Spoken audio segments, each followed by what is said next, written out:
The thing that comes to the top of my head is probably being about 12 years old and going to the Eau Claire Public Library. They had actually a really cool record collection of all these jazz records.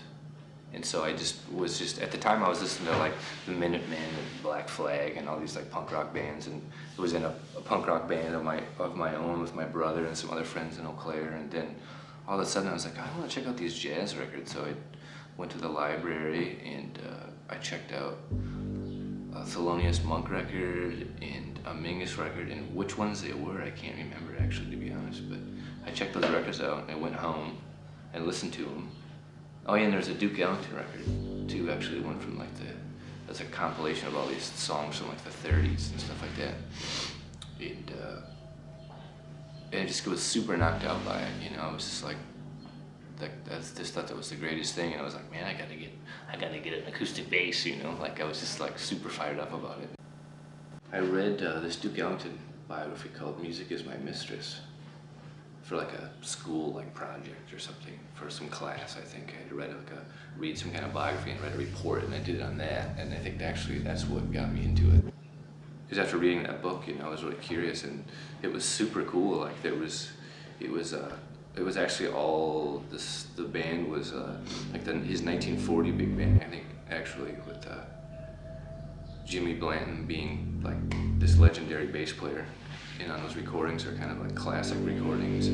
That music really was just like, I really wanted to get like into that, like the acoustic bass, like immediately. It was like I just knew I had to like go and get this instrument and, you know, sort that out somehow. Being like whatever, punk rock or whatever you want to call it, was like about just finding ideas and coming up with new things, you know, new ideas and new sounds. And like to me, that was like the most logical thing to do, was just to like check this stuff out that was from like, you know, back in the day and was like popular music of its time, I guess, you know. Yeah, it was really exciting. I mean, it still is, I think, thinking back at it. There's just so much there. I still have those records, and I remember looking for that one Duke record that I found that first time that I put on from the library, and finding that, and I've got a copy of that actually. That's kind of fun. I forgot about that.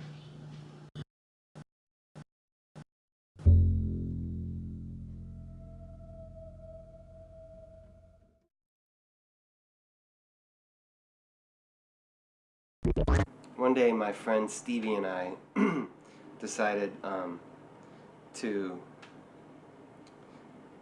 drop acid and go skateboard downtown.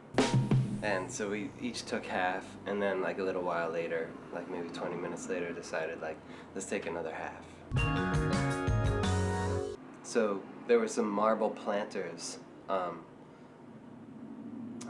forget what street, like somewhere downtown, that we were gonna just go and hit and do some rail sliding on before we headed back to my place. It was kind of the last thing that we did, and like pushing and pushing, and like went up and like did this rail slide, and Stevie was in front of me, and when he did it, he hit the planter, like his boards like flew out from under him, and he jerked his arm back, and his arm went out of socket, and we were just starting to peak on this on this acid, and I'm like, oh my god, and I have like a heart murmur that sometimes happens. So right at the same time, like I hit the planters, and my heart just went it started totally going off, and so Stevie's standing there with his like shoulder down to like, you know, his chest, and he's just like, oh god, oh man, what are we gonna do?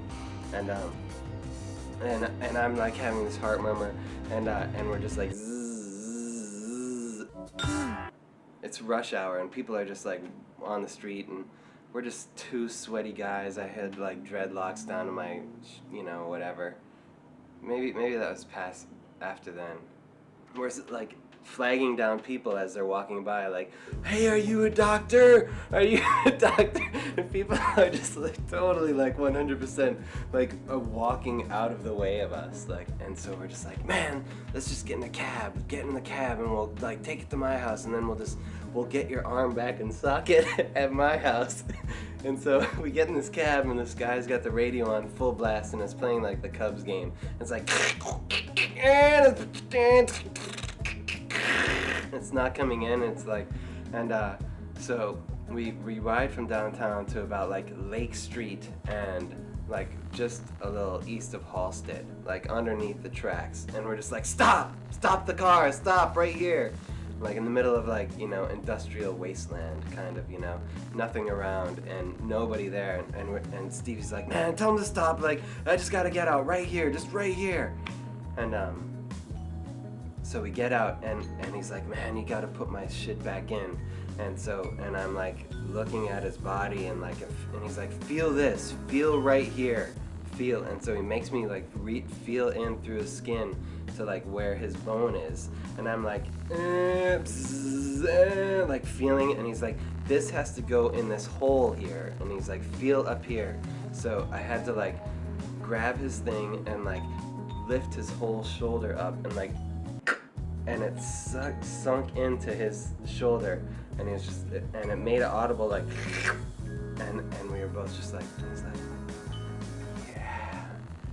yeah, and then everything just went, yeah, and I was like, hold on, and I like got rid of my heart murmur, I like did some breathing, was able to like get rid of it, got on our skateboards, and we went home, and put on Black Saint and the Sinner Lady, the Charles Mingus record, and I felt like Charles Mingus was saving my life, like right then. And that was a good musical moment, listening to that record.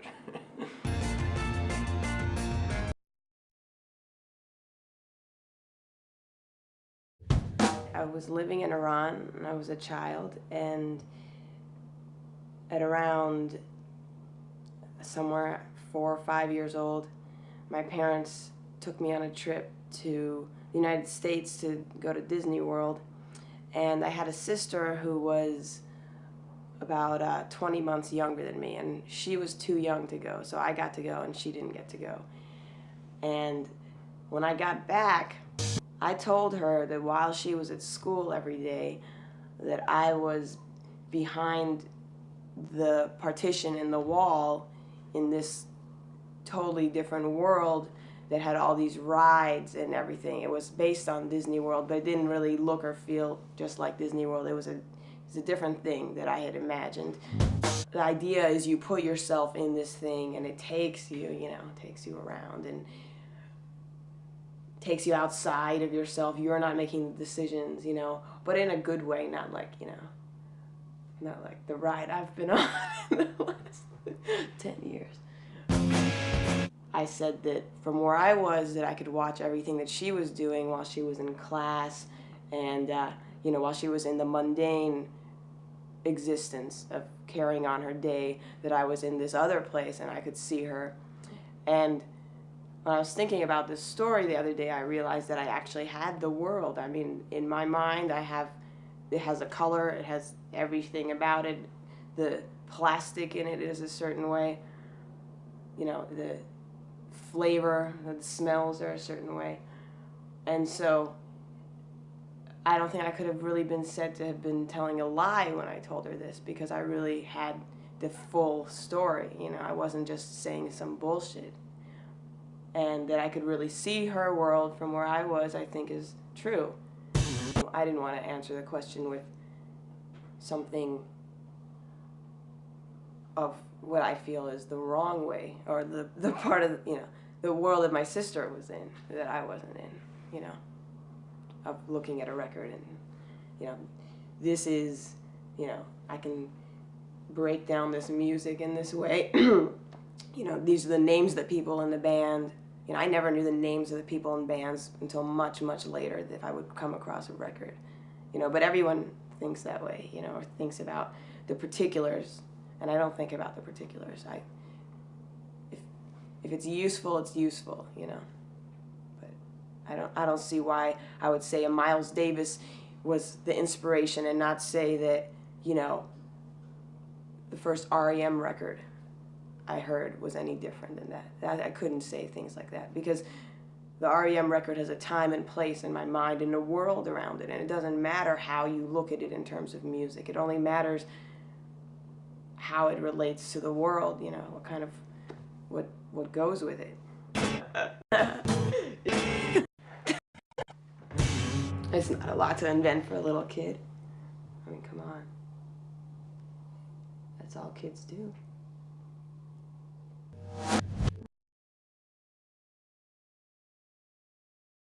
Very few people know about Raymond Standard. Raymond Standard, this local hero, kind of a myth of a person, was around the South Bay. He was always kind of strange, floated in and out of schools. He was older, so you weren't sure if he was like held behind or if he was a teacher or a narc. He kind of had this air of mystery around him. You couldn't tell if it was a wig or if it was really his hair. He always wore sunglasses and a baseball hat. And he wouldn't talk very much, and he had a really strange accent, so no one could tell where he was from. I mean, he was real. He walked around, we saw him, right? But nobody knew if he had family, or he never had a girlfriend, or never really traveled around in a pack of friends. He was always by himself. In the line to get your lunch at school, he just cut in front of everyone else. But then he made everyone laugh because he slipped and he fell, and a piece of pizza just kind of fell off his face. And then at that point, I thought I saw real hair underneath the wig, but I wasn't sure. It was kind of an inspiration just because you couldn't really tell if he was putting on an act or if he was real. Every now and then you'd see him playing drums on the Meridian, like on Hawthorne Boulevard, just playing drums out there. And then maybe someone would come by and take a picture or something. But I would never see him out at concerts, so you could never get to know him. But he would just every now and then pop up with a set of old, I think they were Rogers drums, and just start banging away in the traffic. And then, you know, you try to follow him, but he was kind of hard to pin down. Just a couple of years in the 80s that he kind of peaked. At a certain point, he just dropped off. Someone said they saw him play like up in some canyon above Hollywood Hills, like kind of like by the Hollywood sign. And yeah, I don't know. I think that's the last anyone ever saw him.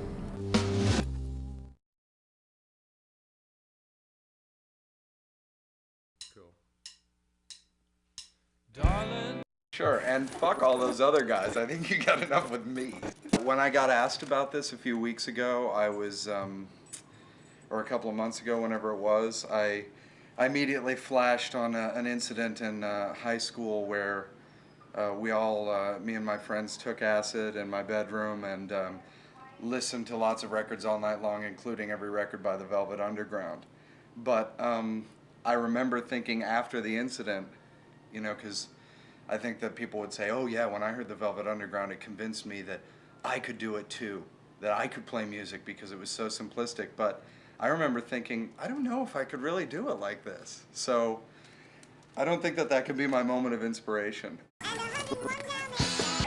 I've never been really good at getting anywhere in my life. I never had a plan. I never had an ambition. It's always just been a secret, sort of, a secret of mine that I wanted to work creatively.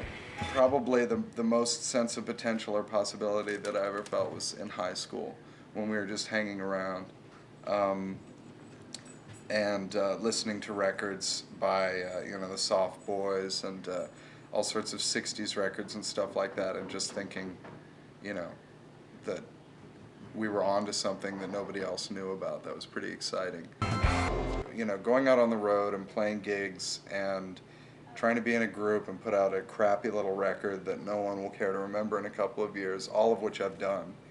Doesn't sound that creative and fun, but it's all led to things that have been creative and fun. And actually, when I read about other guys who were creators, like who were in the book writing community or who were making comic books in the 30s or whatever, it hits a lot of the same notes for me, you know. I think, wow, I could reminisce about my life like that now, and I'm not even 60 yet, you know, although I am close. I'm older than I look. The 10 years in Chicago of doing this, or 20 years now at this point, it's been a dream. Yeah, I figured I was going to flip from emotion to emotion, not to mention memory to memory, and I have, so fuck it.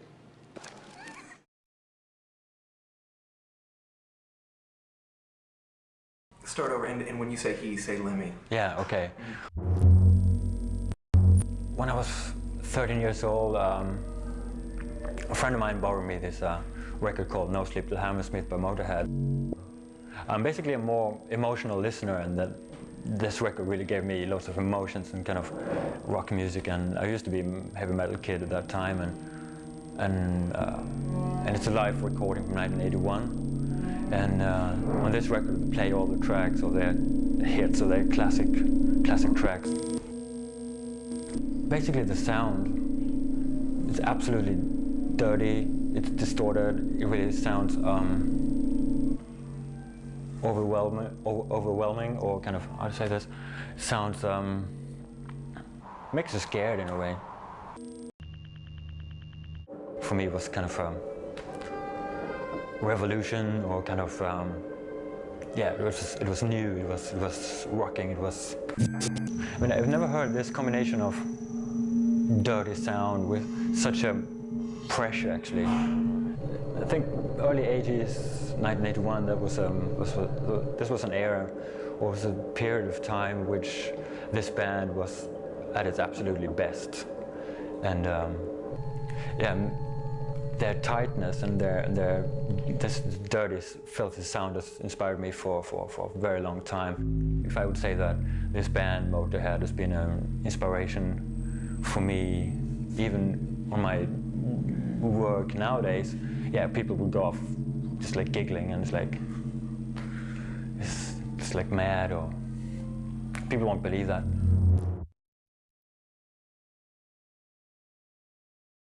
What I thought I'd talk about was the White Album, actually, by the Beatles, which I kind of really liked as a kid, and have kind of kept going back to. It was like a, you know, Christmas present or a Hanukkah present.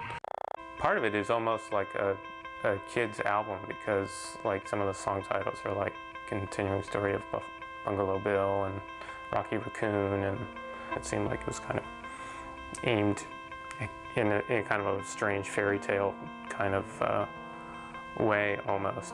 It all kind of like fit into kind of these kind of basic ideas about, you know, whether something was like happy or like goofy or, you know, whatever.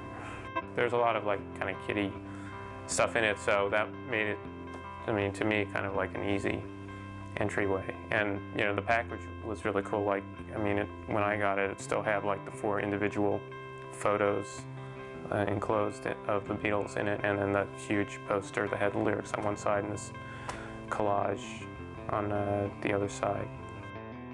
The stuff I liked on it when I was a kid, I still like, and the ones that I never really listened to, like Don't Pass Me By, I think I like maybe a little bit better now. Don't need to skip over it.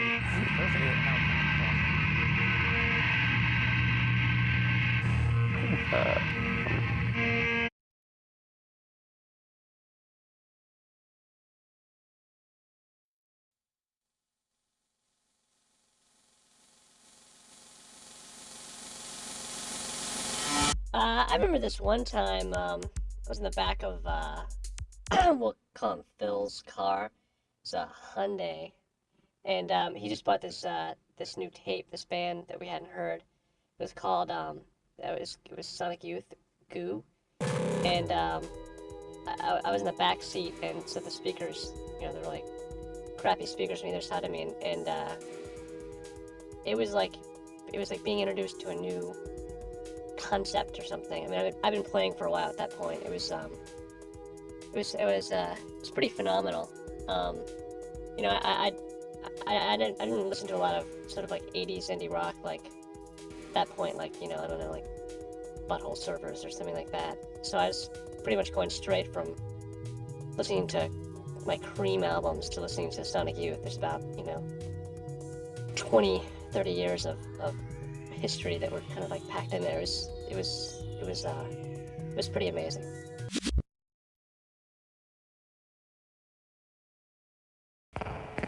In 1976, late 76, I was living in a small town in Connecticut, and I was reading rock and roll magazines like Cream magazine and Rock Scene magazine and Circus magazine, and there was some reporting going on music in New York, new music in New York City, which was about an hour and a half away. Patti Smith and television. There was one other fellow in my school who sort of had a similar interest in these images coming out of New York that were punk rock. It was Ramones and Patti. And this was pretty early on in the game. So at one point after school, we got out and we just sort of looked at each other and said, let's go to Max's. And we knew about Max's Kansas City. That was sort of like, that place was kind of key. And we also knew about CBGB to some extent. That was kind of new. And that seemed even more sort of kind of hipper in a way. But we knew Max's was sort of maybe probably the first place that we should go to if we were going to do such an excursion. So we jumped in my Volkswagen right after school and just said, yeah, let's go. With no regard about what was going on, who was playing, if it was open, you know, whatever. And so we drove into New York, which is about an hour and a half drive. I think it took us maybe about 3-4 hours because we kind of didn't really have our directions really straight. Get into New York City, had the address. We knew it was on Park Avenue, which is sort of like this, you know, Park Avenue is like, it stretches over more than half of New York. Yelling out the window, it's like, where's Park Avenue? And then it's Park Avenue South, and where's Park Avenue South? And finally we see it. After just tooling around this area, we see Max's Kansas City. It's like, there it is, fantastic. And so we spent another hour looking for a place to park. And we get to Max's Kansas City, and we go in, and it's about 6 p.m. in the evening. And we asked the bartenders, like, what time does the bands go on? And he said, well, in about 6 hours from now, they'll probably start playing. And so we're like, oh, okay. And so we just had, you know, beer nuts and Cokes. For about 6 hours we sat there. We had no idea who was playing. And it was a band called the Fuse Band, who were from Brooklyn. The Cramps, who, it was like their first show, supposedly. They were coming in from like Cleveland, and they were like just situated in New York. This is like, and the Cramps had a little flyer on the wall saying, you know, rock and roll VD with the Cramps. and Suicide. And we thought, like, well, this sounds pretty good. The Cramps, that sounds really weird, and like Suicide must be like this hard rock band, you know, which is like, that was exciting. And so the Fuse Band comes on, and they're a hard rock band, and they're pretty good. They're a real sort of this street rock band, and we liked them. And then the Cramps came on, and they were so primitive. It was unbelievable. And they had yet to gain any notoriety. They didn't have any, their singles weren't out yet or anything like that. And I remember just being astounded at how primitive they were. They were just playing these like 3-4 note kind of linear songs, and they, you know, Brian Gregory had this kind of like weird like silver streaked bangs that sort of came down his cheek, and he just sort of had this ever-present cigarette that he kept like rolling around in his mouth and just sort of staring at the audience, playing this flying V, which he didn't really play very well, except for when he stepped on the fuzz box. It just sounded like a machine. It was like completely awesome. And Ivy was just playing these like spindly notes, also just sort of staring at the audience. So there were only like 20 people there. I mean, it wasn't like this big packed night at Max's. It was like, you know, there's like maybe 20, 30 people like sitting at these long tables. Max's wasn't a big place at all. And we were just like, this is, you know, fantastic, you know, whatever this is. And like Lux Interior had the microphone stand only set up halfway up the mic thing, and so he sang the whole set. He just sort of sang like this, like with his knees like this, and they go, and that was a style of singing I had never seen before. And he had sort of this page boy kind of, almost Patti Smith kind of hair, all dyed black or whatever, black on black, and it was just totally nutty. And that was really, that to me just really struck with me, that image of just like, wow, this is, you know, this is something I've never seen before. And so after that, I was like, wow, this is cool. And like, well, maybe we should stick around and see this hard rock band called Suicide. You know, we sat there and we were just like really energized. I mean, we were 17. It's just like we knew that we had found this kind of nadir, this nexus of our life right here. Suicide comes out, and they had lights on, little lights on this little stage that were just shining green and like purple. Really just sort of sickly kind of lighting thing. And these two guys come on stage, which was obviously Alan Vega and Martin Rev. Martin Rev has these like bug eye shades on, and then he has this bank of keyboards, and he just stands there, and he's like standing in profile to the audience, which is just us, playing, and he's just sort of staring at the audience like this with these bug eye shades, and then playing at this like intense volume. This pummeling kind of like, like hammering these kind of Beach Boys chords in there. And it was just like mind-blowing. I mean, I just remember sitting there going like, what the hell is this and what's going on? And then Vega, Alan Suicide, had this old lady's wig on. For all I knew, that was his hair. I mean, I didn't know. I mean, I was like, is this an old woman on, you know, psychotropic drugs? I mean, what is this thing? It had like this kind of scar down his cheek, which, who knows? I mean, was that fake? I don't know. I couldn't tell that. You know, they were totally into this theater, and to me, it's like, is this theater? I don't know. It's like, who are these people? And he just starts singing in his way, and singing like Cherie, Cherie, and just really emoting. I mean, and he's just on his knees, and he's like, Cherie, Cherie. His voice is reverb just like to this thing. It was like spellbinding.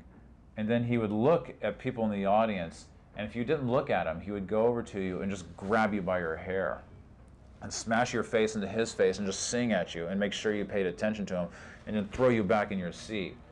And people were just being completely freaked out and terrorized by this.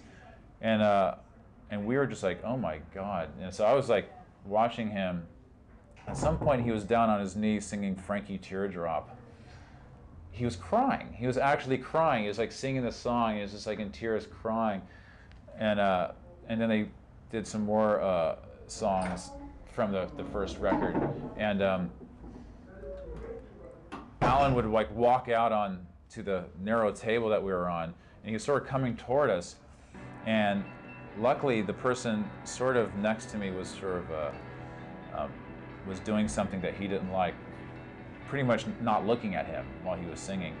And he just sort of grabbed this person, took this person's drink, threw it in his face, and then started licking licking the drink off this person's face. This person's mortified. I'm mortified, thinking like, you know, who's next in this horrible, bizarre kind of attack. And then he takes the person's drink and smashes the glass. He takes the empty glass, smashes it, and then picks up one of the shards of glass and starts sort of making little jabs on himself and just like singing. And then like the guy's girlfriend is next to him. He wraps the microphone cord around her neck and squeezes it, and just like screams in her face. And so all of a sudden we notice the tables, the other long tables next to us, start getting upended, and people are putting the tables up, got rid of the chairs, and they're just like hiding behind the tables. And people are getting under the tables because they do not want this person attacking them during this performance. And we were just like, we got underneath one of the tables too, because we're just like, what the fuck is going on? And it was just like, and we kind of crawled out to the end of the table and got up, and we just looked at it, just like, let's get the hell out of here. And we got out, went downstairs, got into my Volkswagen, got on the West Side Highway and started heading home. We didn't say a word to each other for about 30 minutes. And then we were like, man, what the hell was that? And I was like, I don't know, but it sounded amazing. It's like, you know, we got to go back. And we went back every weekend. And I saw Suicide a number of times, and I always kept my distance. And they never were as ferocious as that. Never. I mean, they sort of, it was just like mind-bending.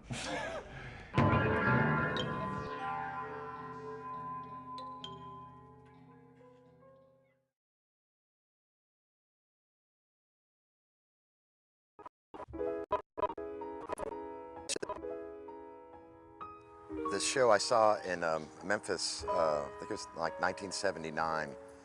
It was a show at the Orpheum Theater where the Cramps and Panther Burn were playing, and I think it was like summertime or early summer or something like that. I for one, didn't have a clue what I was getting into. I did know about Panther Burns, and they proceeded to start the evening. I believe Gus Nelson, aka Tav Falco.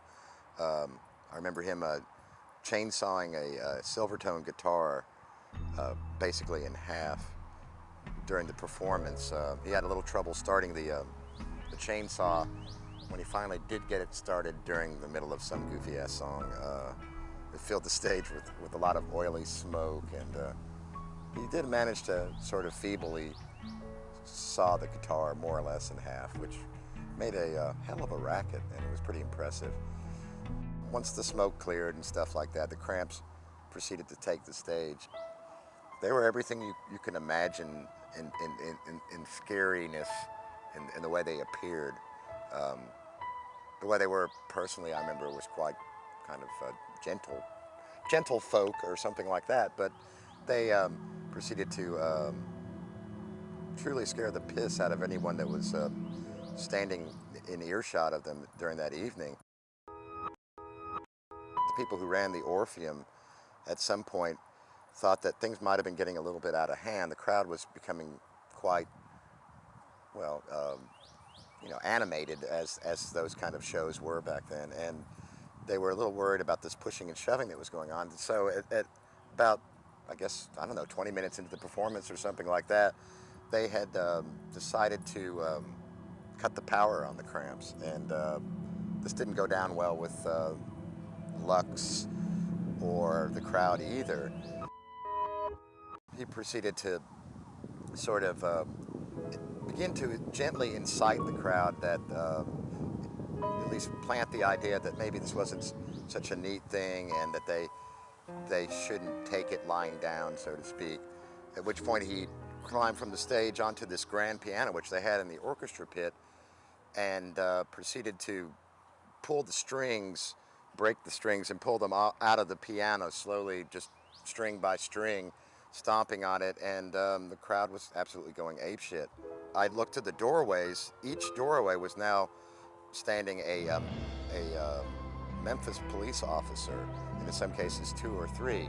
And as Lux proceeded to beat on the piano and tear it up, standing on it, on the main part of it, the policemen started becoming more and more of them. I don't know if they had made a call downtown or whatever, but suddenly there was at least 80 or so policemen edging ever so closely to the crowd, and Lux was insistent that he wouldn't stop tearing up the piano and stuff until they turned the power back on. And it was sort of this weird standoff. You could see the policemen tapping their little billy clubs in their hands and stuff, and then on the other hand you could see Lux telling the crowd that they basically should riot and tear up the theater. And things were becoming tense, more tense by the minute. At the time, I thought there was only one outcome, which would be the cops would end up breaking everybody up and arresting quite a few of us. Lux got back on stage, and somehow the power was restored, and it diffused the whole situation of what could have been a near riot. And they proceeded to scorch through, I guess, another 25, 30 minutes of music. It was probably, in a way, the most remarkable example of that type of music experience, the punk rock show thing that I can recall. And to this day, it still marks just probably one of the greater traumatic sort of examples of what music, at least for me, can kind of be about.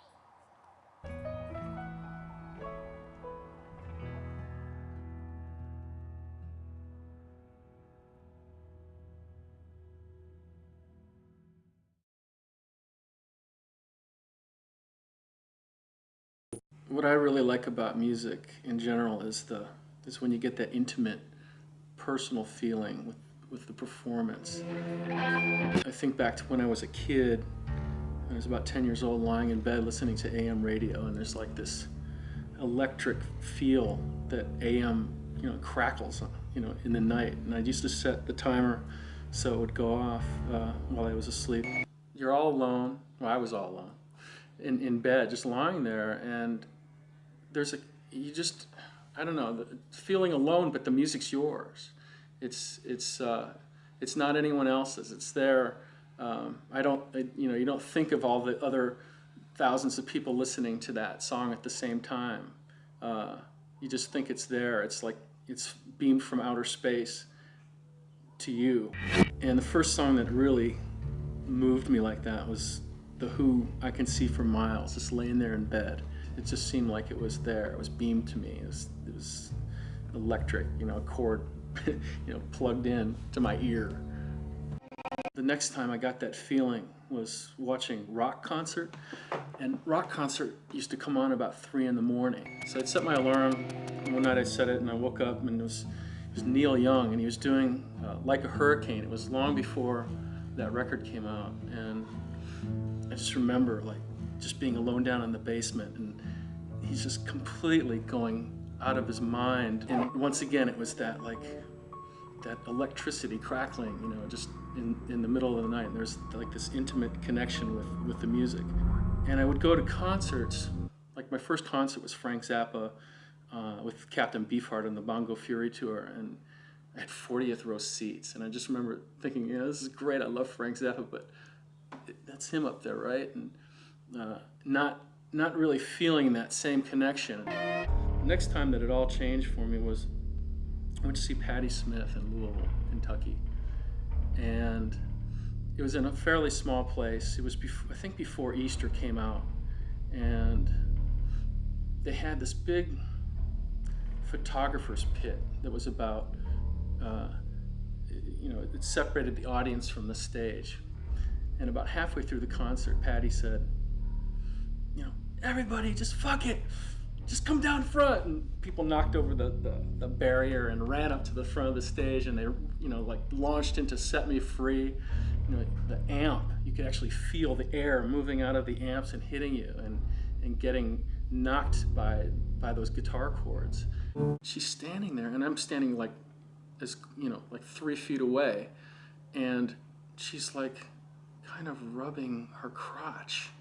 I'm going, am I the only one seeing this? This is really, I can't believe she's doing this during this song. It was like, wow, this woman is, I was a big fan before that. I had Horses when it came out, and Radio Ethiopia. I got that feeling again, that intimate, personal feeling with the performer, and it was right there. It felt a part of it, and that connection to feel a part of the performance, is what I think any fan lives for. Sometimes when I'm playing, I could put myself back in that place. I guess that's why my eyes are closed half the time when I'm playing. It's just shutting out everything and thinking of how personal everything is, how personal the music is. There's this crackling energy to it and magic, and you can't. I don't know any other media where you get that that feeling. I love it.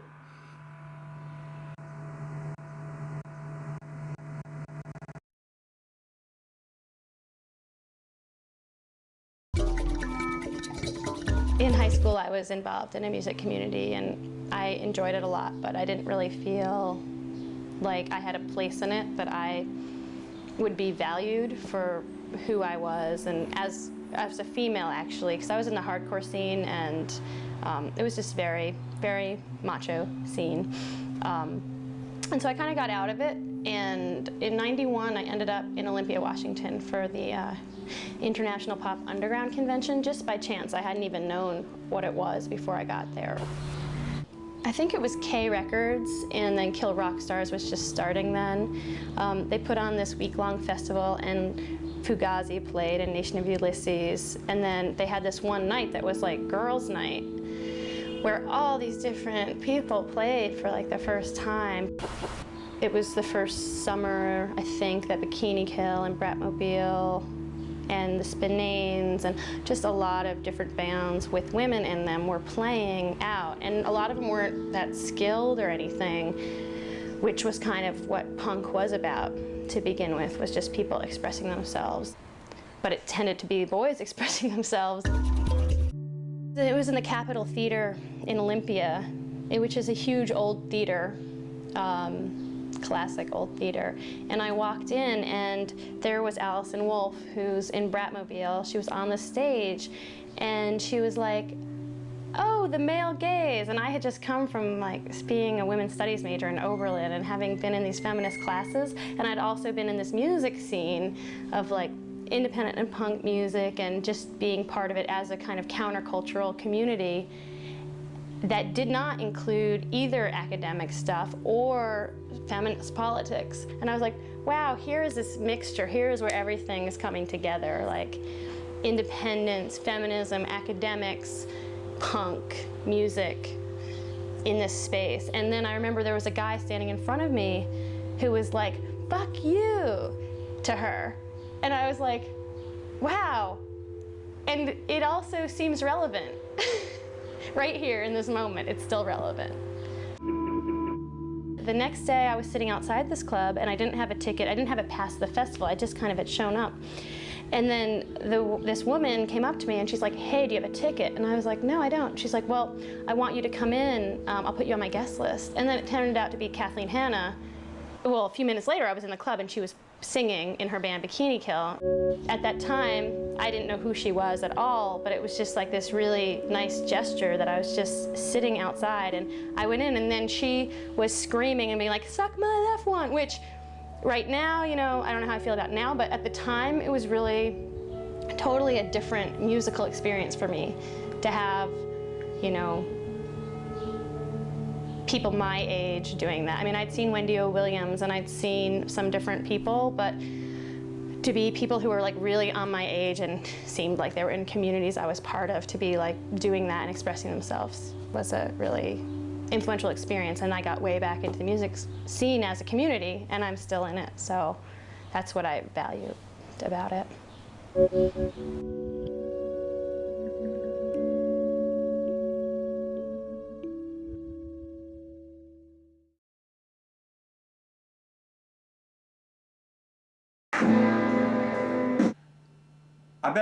Let me just play the moment and then I'll talk about it. All right? Here we go. It's on this record. It's on Harvest by Neil Young.